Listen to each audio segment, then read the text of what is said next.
Tanggal 19 Desember 1948 merupakan hari yang dramatis di ibu kota Republik. Syed Sultan menceritakan kembali kejadian yang dialaminya hari itu.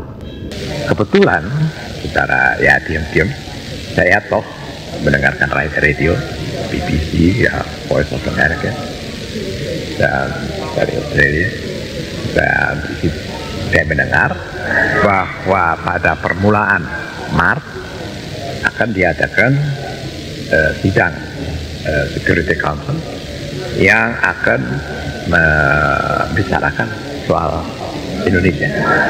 Ini yang saya pegang, dan ini menjadi alasan bagi saya, pertama untuk menaikkan semangat daripada para penduduk kembali, keduanya untuk mengadakan sesuatu yang bisa menarik perhatian. Oleh karena itu, maka pada permulaan Februari saya kirim surat kepada Pak Dirman meminta izin agar supaya diadakan sesuatu serangan umum, akan tetapi pada siang hari. Sudah barang tentu ya dengan segala risiko.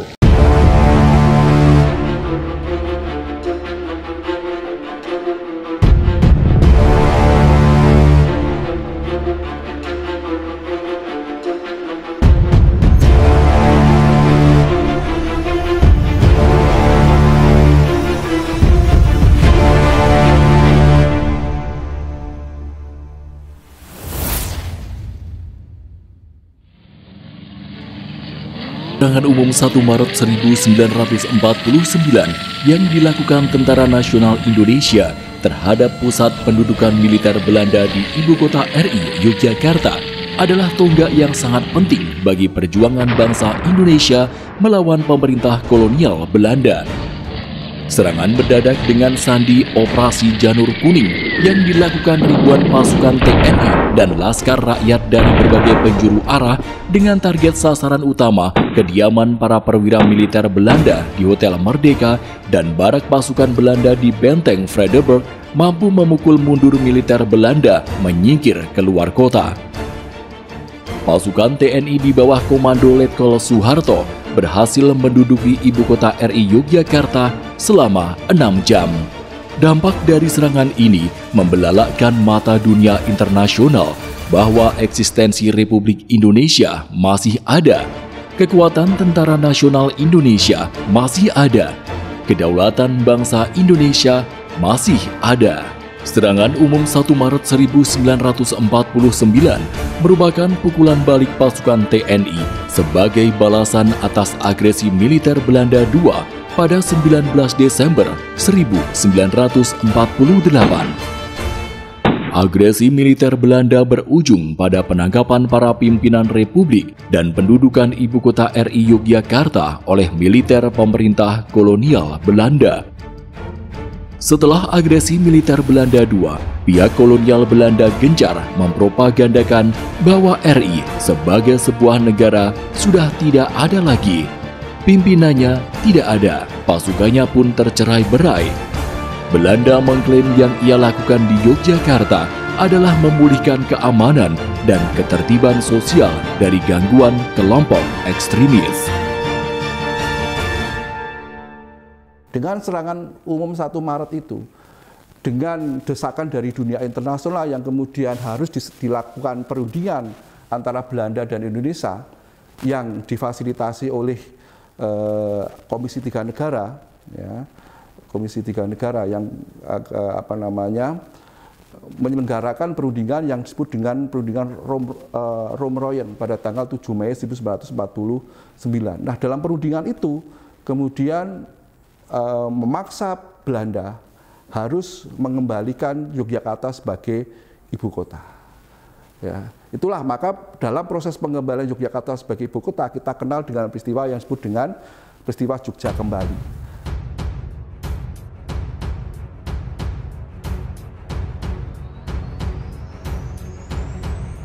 Propaganda Belanda kepada dunia internasional rupanya cukup berhasil. Terlebih, kekuatan RI memang tercerai-berai sebagai akibat pengasingan para pemimpin RI dan sejumlah daerah sudah dipecah belah dalam formasi Republik Indonesia Serikat. Serangan-serangan kecil di bulan Desember, Januari, Februari sesekali dilakukan, tapi mudah dipukul militer Belanda. Belanda pun gencar melakukan operasi pengejaran sampai ke pelosok desa dan membakar rumah-rumah warga sipil yang diduga menyembunyikan pasukan gerilya. Meski dalam kondisi tertekan, sisa-sisa kekuatan RI berusaha tetap melawan. Adalah inisiator serangan umum dengan sandi Operasi Janur Kuning diambil oleh Raja Kasultanan Yogyakarta Sri Sultan Hamengkubuwono IX. Beliau yang aktif memantau berbagai siaran radio asing mengetahui satu informasi penting bahwa pada akhir Februari 1949 sejumlah pengamat asing akan bersidang di Yogyakarta. Kedatangan mereka untuk melihat dari dekat keberadaan RI yang diklaim Belanda sudah tidak ada lagi. Informasi ini dipahami Sultan sebagai momentum tepat untuk melakukan serangan kejutan besar-besaran kepada pihak Belanda. Tujuannya untuk memperlihatkan eksistensi RI di dunia internasional. Lewat perantara kurir, Sultan segera menjalin komunikasi dengan pemimpin TNI Jenderal Sudirman yang tengah berperang di medan gerilya. Jenderal Sudirman menyetujui langkah Sultan dan kemudian memerintahkan Komandan Wilayah 3 Kota Yogyakarta, Letkol Soeharto, untuk menghadap Sultan di Keraton Yogyakarta. Setelah menerima perintah dari Sultan, Letkol Soeharto pun segera bergerak cepat. Ia segera membangun siasat penyerangan bersama para komandan pasukan wilayah pertahanan lainnya.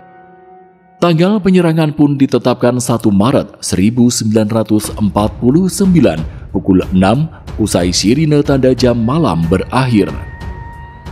Serangan mendadak 1 Maret mampu melumpuhkan militer Belanda. Bahkan, ibu kota RI berhasil diduduki pasukan RI selama 6 jam.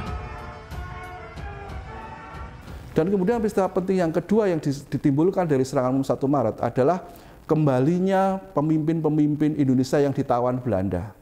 Nah, setelah ibu kota kembali ke Yogyakarta yang dikenal dengan Jogja kembali, maka kemudian pada tanggal 6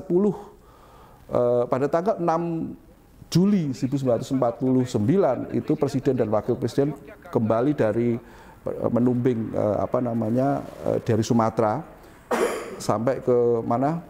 Ke Maguwo, lapangan terbang Maguwo, dan kemudian disambut oleh Sultan. Itu pada tanggal 6 Juli, dan kemudian pada tanggal 10 Juli pukul 1 siang itu datang Jenderal Sudirman, ya, yang masuk ke Jogja, masuk ke ibu kota itu pada tanggal 10 Juli. Nah, inilah beberapa peristiwa-peristiwa penting inilah yang kemudian itu diakhiri dengan nanti KMB, KMB yaitu pengakuan kedaulatan pada tanggal 27 Desember 1949. Sejarah bukanlah peristiwa masa lalu yang cukup sekedar hanya diperingati dengan acara seremonial. Hal terpenting dari sejarah adalah bagaimana generasi masa kini mampu mengambil hikmah dan memaknai peristiwa sejarah masa lalu supaya memiliki relevansi dengan masa kini dan masa mendatang.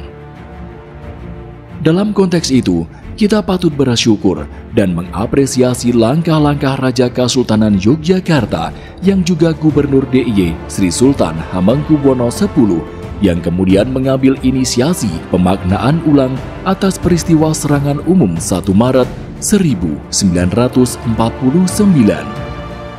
Sultan berpandangan bahwa peristiwa serangan umum 1 Maret sejatinya bukan hanya peristiwa lokal Yogyakarta semata, melainkan esensinya adalah demi tegaknya kedaulatan RI di kancah internasional.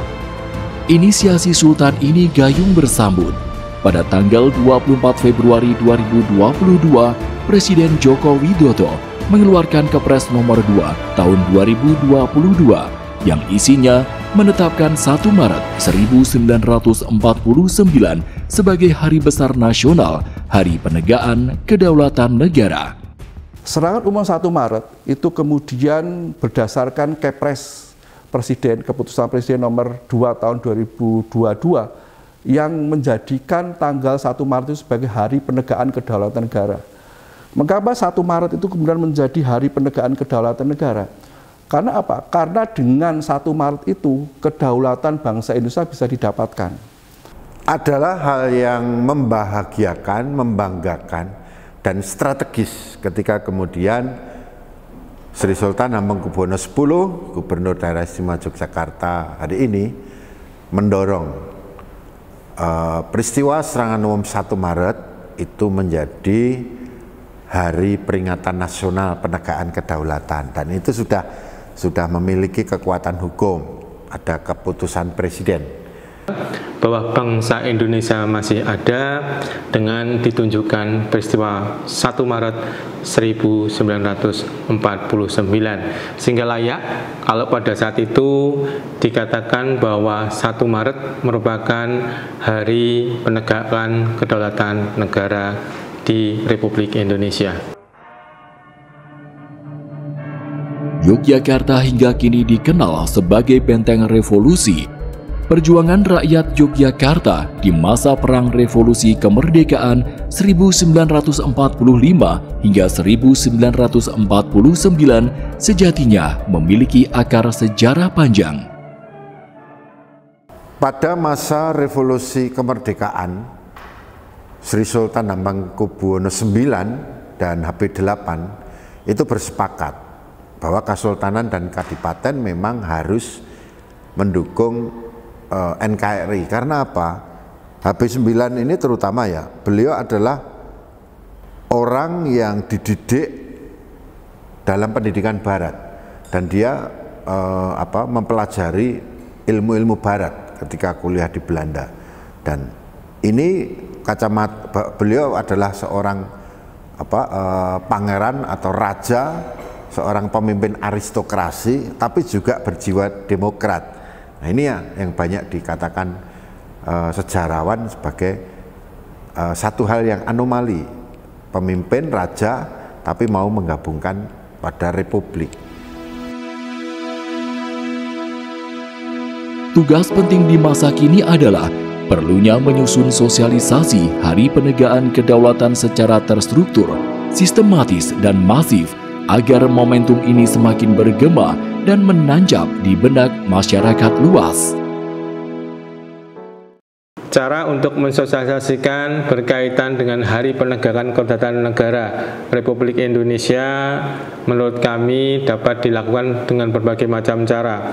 Salah satunya melalui media sosial untuk pendekatan generasi-generasi muda. Kemudian juga dapat dilakukan dengan upacara di tanggal 1 Maret 2024. Kemudian di hari kemarin di tanggal 26 Februari tahun 2024 juga diselenggarakan seminar nasional yang menghadirkan akademisi dan juga pangandikan dari Sri Sultan Hamengkubuwono ke-10. Selain itu juga diharapkan ada juga ziarah maupun bersih-bersih tetenger tentang apa yang ada di Yogyakarta yang bisa diperlihatkan kepada generasi-generasi muda. Kemudian juga ada malam tirakatan untuk menghargai di tanggal 1 Maret 2024. Mempelajari sejarah itu tidak harus dengan beban psikologis yang berat, tapi dengan sukacita, penuh dengan keterbukaan mindset, sehingga mempelajari sejarah sesuatu yang mengasihkan. Dan yang penting ketika kita mempelajari sejarah, bukan berarti kita itu kembali ke masa lalu atau flashback, itu tidak. Tapi justru ketika kita bisa mencerna, memahami, memaknai peristiwa-peristiwa sejarah itu sebagai penguat, sebagai spirit untuk bagaimana kita mengisi peradaban daerah istimewa Yogyakarta ke depan secara lebih baik, lebih manusiawi, lebih beradab. inklusi, lebih plural, dan tentunya memberikan kemaslahatan bagi seluruh masyarakat. Selain itu juga harapan kami ada juga kajian-kajian khusus Panitia Keistimewaan di tahun 2024 ini dilakukan sinau sejarah yang nanti direncanakan di tanggal 1 Maret 2024 bekerja sama dengan Sekber Keistimewaan dan Asosiasi Guru Sejarah Indonesia dan bertempat di salah satu SMA yang berada di Yogyakarta. Saya kira banyak cara yang bisa kita lakukan dan kami betul-betul berharap apa yang sudah ada di masa lalu menjadi nilai penting ketika peristiwa itu, harapan kita tetap terjaga dan mengisi wawasan kebangsaan bagi kita semua. Program Sinau Sejarah yang digagas Sekber Keistimewaan bersama Asosiasi Guru Sejarah Indonesia DIY didukung Paniradia Keistimewaan DIY memiliki nilai strategis untuk memperkuat konstruksi sejarah masa lalu agar api spiritnya tetap hidup membara di masa kini dan masa mendatang.